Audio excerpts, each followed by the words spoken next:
Right, hello and welcome to all the listeners out there. Richard Gow here. So, right, I can imagine that, as things are opening up, you're binging a lot less Netflix or you're watching a lot less television. I, on the other hand, because my industry is not quite back up and running yet, I'm still binging.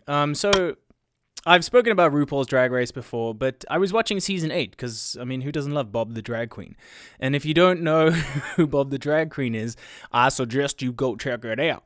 Anyways, she was talking about, one of the things that she found most powerful for her was to celebrate something that she liked about herself, even if it's something small, one of the things that she said is that she celebrated her smile.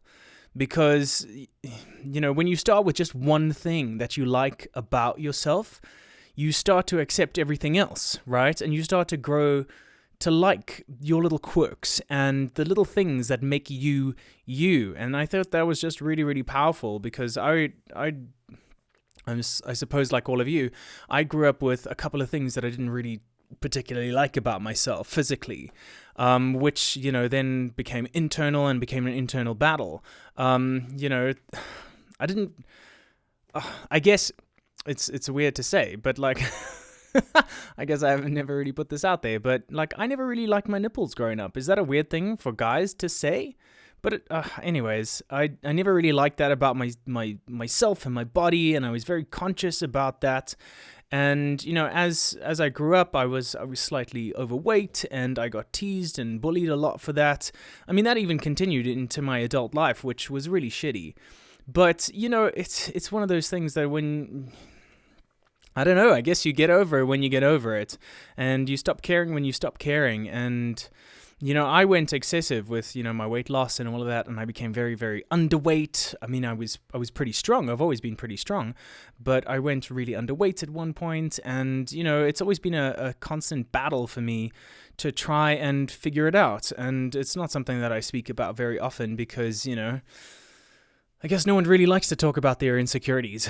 But anyways, getting back to the point about finding, even if it's just one thing to celebrate about yourself, about, your physical being. Because once you start celebrating the outside, it kind of translates towards the inside, and it works vice versa. If you're struggling with your outside, but you can celebrate something that's great on the inside, like a personality or a sense of humor, that kind of translates, and it allows you to grow and to accept yourself for who you are and to celebrate those things.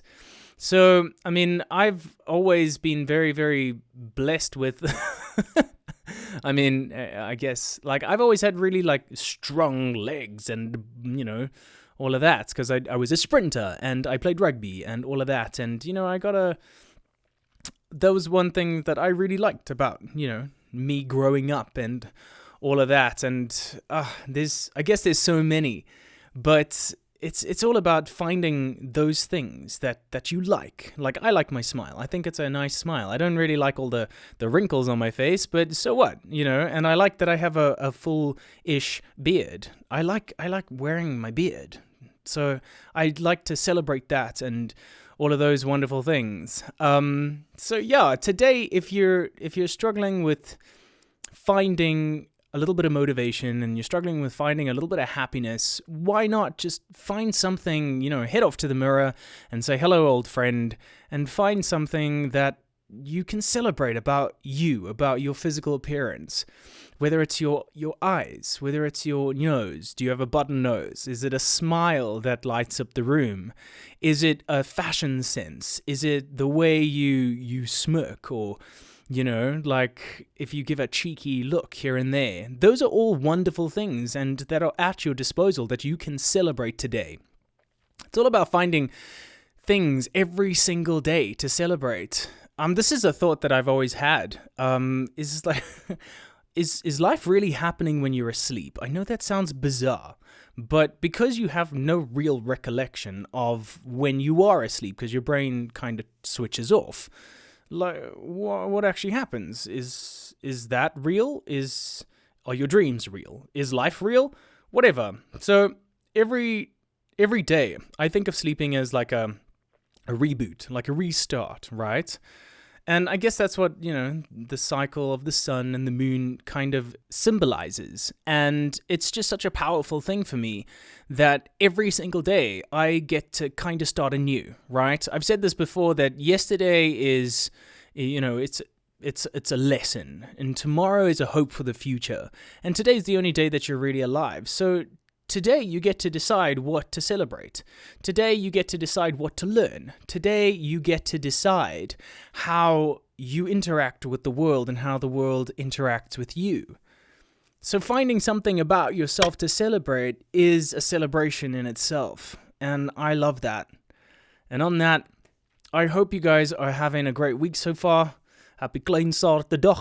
I need to work on that Afrikaans.